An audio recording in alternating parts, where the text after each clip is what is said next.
Al-Anbiya wal Mursalin Sayyidina Muhammadin wa ala alihi wa sahbihi ajma'in amma ba'du. Fa inna asdaqal hadits kitabullah wa khairal hadi hadi Rasulillah sallallahu alaihi wasallam wa syarrul umuri muhdatsatuha wa kullu muhdatsatin bid'ah wa kullu bid'atin dhalalah wa kullu dhalalatin fin nar wa bisanadil muttasili ila al-imam al-muallif rahimahullah ta'ala wa nafa'ana bi ulumi fid dharain amin. Qal wa minha al-muhafazah ala sunani, dan diantaranya adalah menjaga sunnah-sunnah. Ai wa minal wasaya at-tis'i, artinya diantara wasiat yang 9 itu adalah al-muhafazah ala sunnani, yaitu menjaga sunnah-sunnah. Wahya jam'u sunnatin. Sunan itu adalah jama dari sunnah. Gurofin jam'u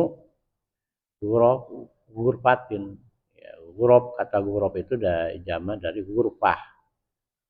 Wahya sunnah itu logotan secara logah at-tariqu al-qawimati. Secara bahasa adalah jalan yang qawimah, yang lurus. Yuqalu fulanun, berkata fulan ala sunnat. Yuqalu fulanun ala sunnati, dikatakan fulan itu ala sunnati, di atas sunnah. Ai ala tariqil istiwa, yaitu di jalan yang lurus. La yamilu ila syai'in, tidak condong kepada sesuatu minal ahwa'i, dari hawa nafsu. Itu pengertiannya secara bahasa. Wa indal fuqaha'i, dan menurut fuqaha, para ahli fikih, sunnah itu adalah ma yusabu ala fi'lihi wa la yu'aqabu ala tarkihi. Apa-apa yang diberikan pahala kepada pekerjaannya dan tidak dikasih dosa kepada orang yang meninggalkannya. Qala Ibnu Ruslan, telah berkata Ibnu Ruslan, wa sunnatul masabu man qad fa'alahu wa lam yu'aqib imru'un in ahmalahu. Sunnah itu adalah yang diberikan kepada orang yang telah mengerjakannya dan tidak dikasih dosa orang, tidak berdosa orang yang meninggalkannya.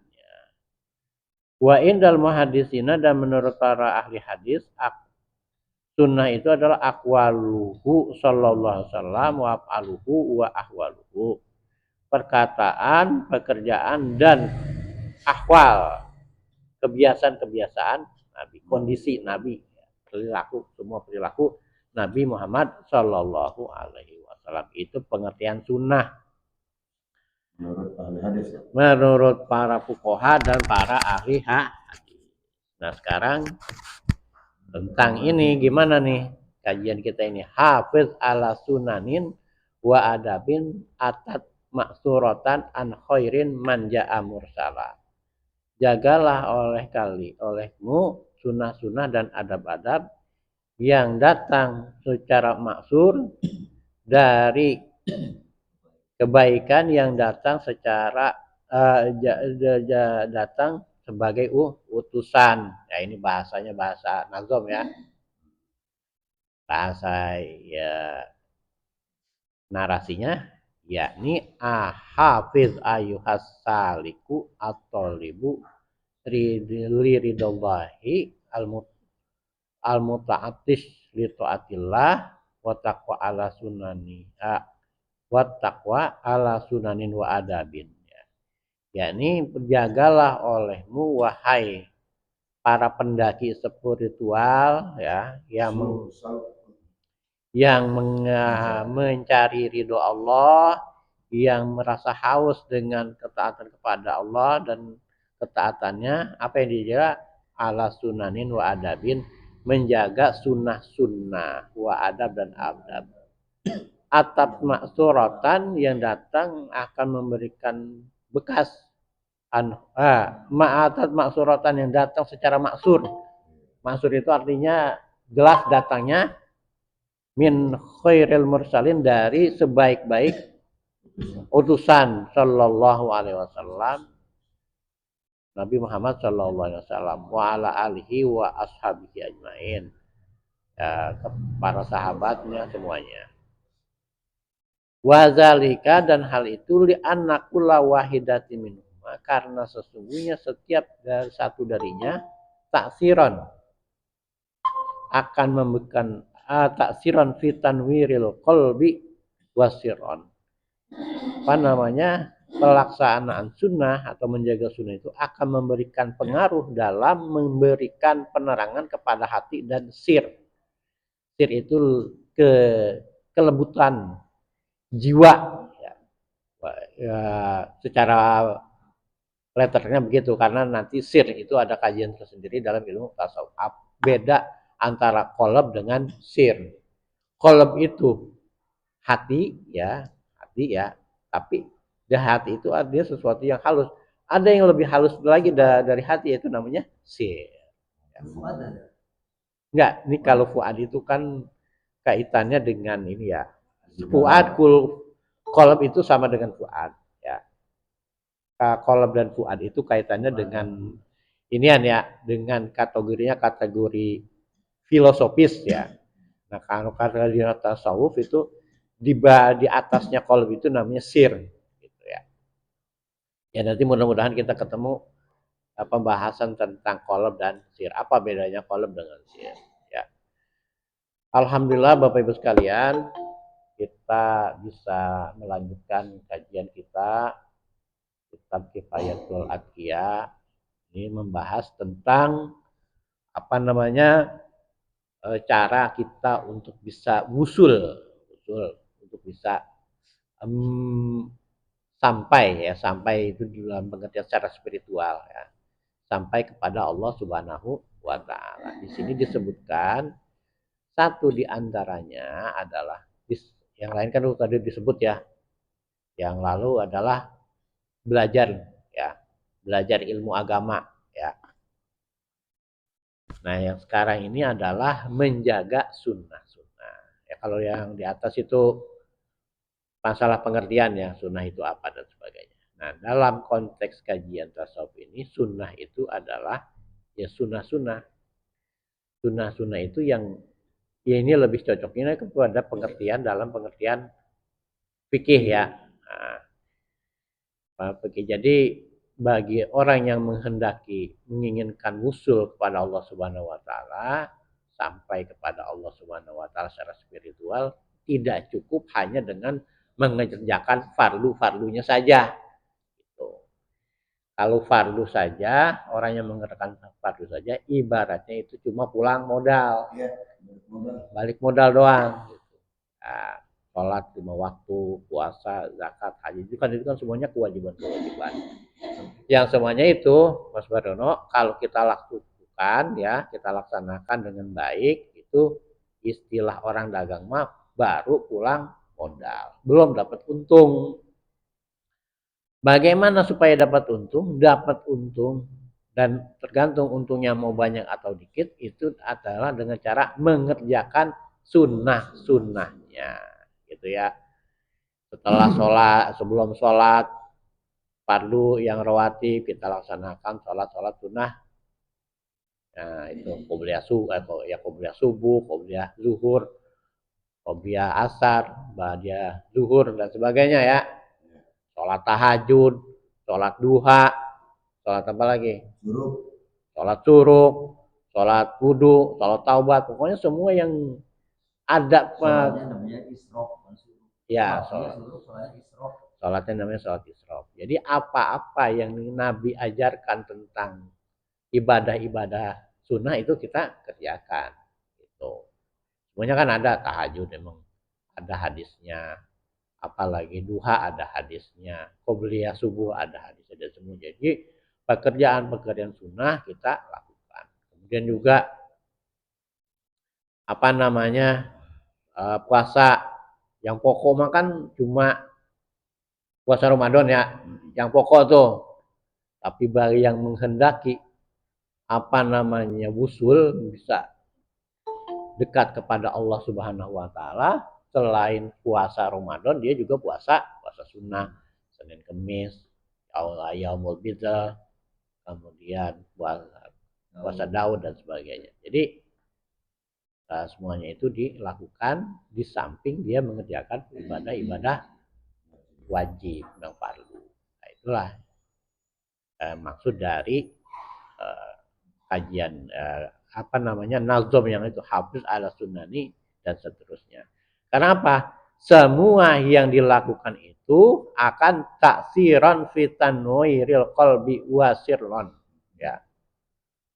Dia akan mempunyai pengaruh untuk menyinari hati dan sir seorang salih. Nah, ini ada hadis ya, hadis arba'in ya, hadisnya ke-38. Keutamaan dari kita mengerjakan pekerjaan sunnah ya. Innallaha ta'ala qala, sesungguhnya Allah Ta'ala telah berfirman, ini hadisnya hadis qudsi ya. Man ada li waliyan faqad azantuhu bil harbi. Siapa yang memerangi waliku, ya, kekasihku, maka sungguh dia telah mengumumkan perang.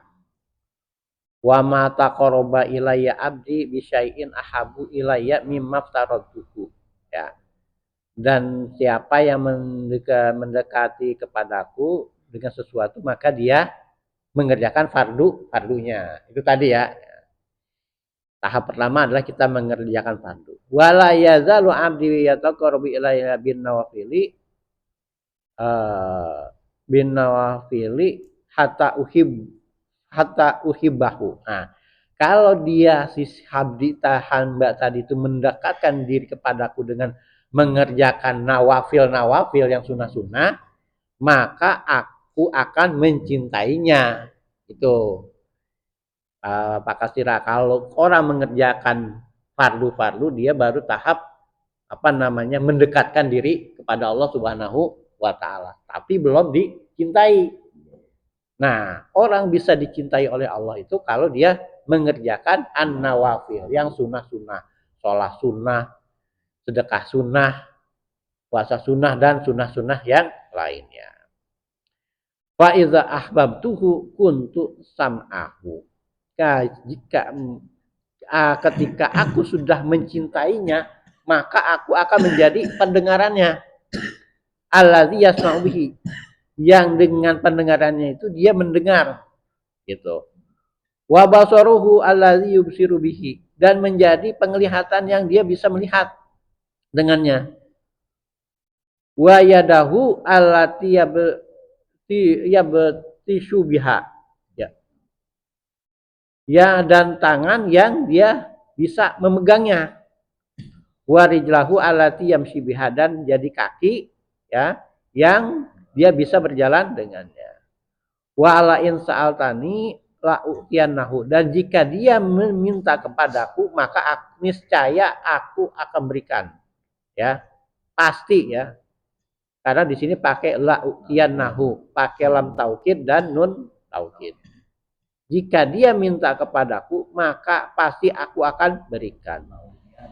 Ya. Wala ini stazani la uizannahu, dan jika dia minta perlindungan kepadaku, maka aku akan berikan perlindungan. Jadi gitu. Ini dinyatakan dalam hadis qudsi, hadisnya ada dalam hadis arba'in, hadisnya hadis yang ke-38. Jadi seperti yang saya katakan tadi, bahwa kalau seorang hamba itu baru melaksanakan kewajiban-kewajiban, dia baru pulang modal. Baru sebatas mendekatkan diri kepada Allah Subhanahu wa taala. Belum sampai dicintai oleh Allah Subhanahu wa taala. Untuk bisa dicintai oleh Allah Subhanahu wa taala, kita harus banyak melakukan pekerjaan-pekerjaan sunnah. Ya.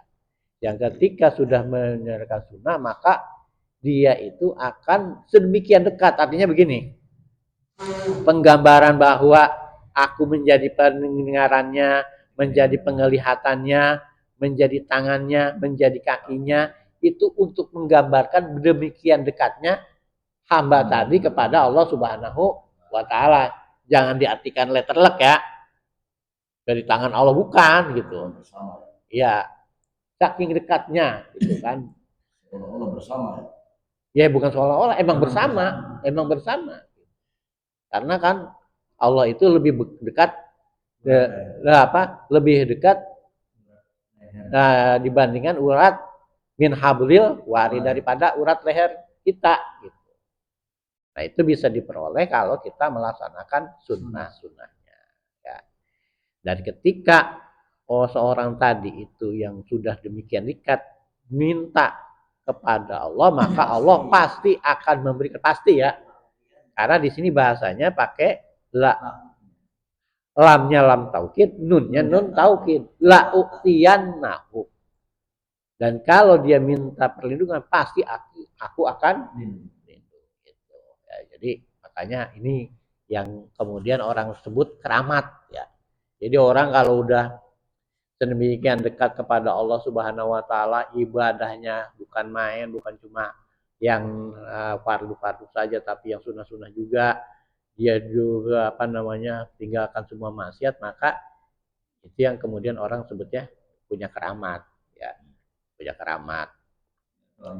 Majunya doanya mandi. Nah, manjur ya. Kira gitu ya.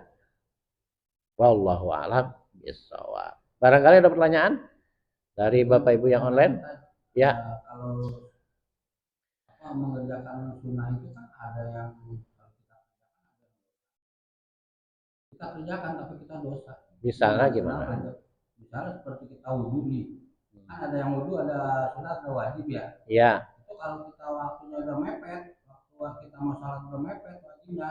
Iya. Kita sholatnya sunah-sunah kita kerjain, berarti kan terlambat. Iya. Buang-buang waktu, nah itu kita akan berdosa. Ya, itu kalau kondisinya ya, mepet ya. Sholat. Ya, ya. Maksudnya itu loh, sunah-sunah. Ya, kalau kondisinya mepet ya itu. Ya, yang sunah-sunah memang nggak perlu dikerjakan kalau mepet ya. Kan ada hadisnya itu kita ada sholat, la sholat illa maktubat itu. Ya. Apabila sudah dikembalikan sholat, tidak ada sholat kecuali sholat maktubah, sholat wajib itu. Iya. Ya benar Muhammad. Jadi kalau umpamanya udah mepet gitu kan, itu nggak perlu ya, nggak perlu mengerjakan yang sunnah-sunnah gitu. Ya, udah komat misalnya, itu nggak perlu kita pakai sholat sunnah dulu atau nahan-nahan orang untuk ketinggalan. Nah, iya. Misalnya udah waktunya tit kita tahan. Jangan komat dulu, gue mau sholat sunnah. Jangan. Iya. Nah, udah langsung aja. Emang udah waktunya kita iqomah. Bener juga sih. Sholat dikerjakan ya udah komat aja. Tapi memang perlu ilmu juga standarnya gini. Sama-sama yang melakukan sholat ketika memang dia sudah biasa mendawamkan itu. Ketika lagi sholat sunnah kemudian ada komat ya gugurkan aja. Aja. Pendirian sholat sunnah itu. Ya, kadang-kadang terjadi gitu. Iqomah itu tergantung dari kedatangan seseorang ya. Tidak berdasarkan waktu yang disepakati. Ya, Pak. Begitu. Saya pernah di kelasnya masjid begitu. Iya. Waktunya masih banyak kayak saya kan sunnah. Baru 1 rakaat ya. Karena imamnya udah standby mungkin. Ya. Ya saya sedikit ngedumel tapi ya udah. Ya kalau itu langsung patahin aja kan Buri. Patahin aja langsung. Iya, batal baru 1 rakaat kalau udah komat. Iya. Saya batalin, cuman maksud saya tuh waktunya masih panjang gitu. Panjang, tapi karena beliaunya udah datang, kemudian langsung komat. Atau bisa jadi juga karena beliaunya lagi mau sholat sunnah, udah titit di cancel dulu. Karena karena Kang Turi belum selesai sholat sunnahnya nih. Misalnya ya sebut kasus. Jadi yang dimaksud itu adalah mepet atau tidak mepet itu berdasarkan waktu yang disepakati. Ya, memang ada juga nih penjelasan dari Gus Baha, Nabi itu pernah tidak wudhu, ya, pernah tidak wudhu, tapi cuma tayamum. Padahal waktu itu syarat-syarat untuk tayamum tidak terpenuhi, air ada dan sebagainya. Tapi Nabi tayamum aja, kenapa? Karena ngejar waktu sholat. Gitu, karena mungkin waktu itu udah ini ya, udah iqomah, Nabi baru datang, langsung Nabi itu cuma tayamum saja, tidak wudhu. Saking ya, fafirlu ya. Ini ya kalau kata Gus Baha, ini sesuatu yang pernah dikerjakan Nabi berdasarkan konteks bahwa kita ini kalau terhadap perintah Allah itu harus menyegerakan, sampai sesuatu yang mestinya dikerjakan tidak dikerjakan oleh Nabi. Tapi ini tidak bisa menjadi dasar fikih, karena kalau dasar buat Nabi, artinya sholat wajib. Ya, ada kejadian seperti itu. Ya. Pengecualian yang dalam pengertian ini ibrohnya adalah bahwa dalam urusan kepada Allah Subhanahu Wa Taala kita harus bersegera. Kan bahasanya wasari'u fafirlu, gimana? Wajib. Bukan terlambat ya. Bukan terlambat. Jadi ada suatu kejadian di mana mungkin waktu itu sudah iqomah, Nabi baru datang. Tidak dijelaskan. Yang jelas sholatnya sholat maktubah, sholat wajib, karena ada iqomahnya ya. Wajib. Nabi karena menyegerakan itu tidak wudhu, padahal waktu itu ada air. Nabi cukup melakukan tayamum saja. Ini kita maknainya bukan secara fikih, kalau secara fikih nggak sah. Tapi yang kita maknai di balik itu bahwa kaitannya dengan perintah Allah, kita itu harus menyegerakan. Wasari'u, bersegeralah. Fafirlu, bersegera juga. Lari gitu. Bahasa-bahasa yang digunakan itu kan gitu. Wasari'u ila maghfiratim mir rabbikum wa jannatin arduhas samawati wal ardu uiddat lil muttaqin dan sebagainya dan seterusnya. Ada lagi aja fafirlu ilallah, maka berlarilah kalian kepada Allah Subhanahu wa taala. Nabi mewujudkannya dalam kasus seperti tadi. Sampai tidak wudhu, hanya dengan tayamum untuk bisa mengerjakan sholat berjamaah dengan para sahabat beliau. Ya, saking pentingnya dan saking perlunya Nabi terhadap seruan Allah Subhanahu wa taala. Ya, saya kira apakah itu bisa berlaku tidak. Kalau kata Gus Bahaya waktu itu, itu tidak bisa. Ya, itu beliau bilang itu tidak bisa. Ya makanya buat andalan gitu. Ya nggak bisa. Gampangin gitu. Ya makanya kalau ngaji kudu utuh kan begitu ya. Ngaji itu kudu utuh, jangan sepotong-sepotong. Jangan ngaji dari short video. Belajar agama dari short video. Yang diambil itunya aja, tidak bicara konteks yang melatar belakangi kenapa Nabi melakukan seperti itu ya. Kalau qobliyah Jumat, jadi begini ya. Ini hilaf ya. Bagi yang azannya 2 kali itu ada qobliyah Jumat. Tapi kalau yang azannya cuma sekali tidak ada. Ya, tinggal maunya lah, terserah gitu. Kan jangan dalam fikihnya juga ada yang azannya sekali, ada yang azannya 2 kali. Terserah itu mau pakainya yang mana gitu.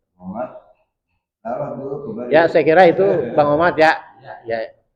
Tapi kalau misalkan tadi ini kaitannya dengan perbedaan Mas, kalau ketika datang itu ternyata sudah mau khotbah mimbar itu, jangan memperkompres semuanya, tahiyat masjidnya yang disunahkan.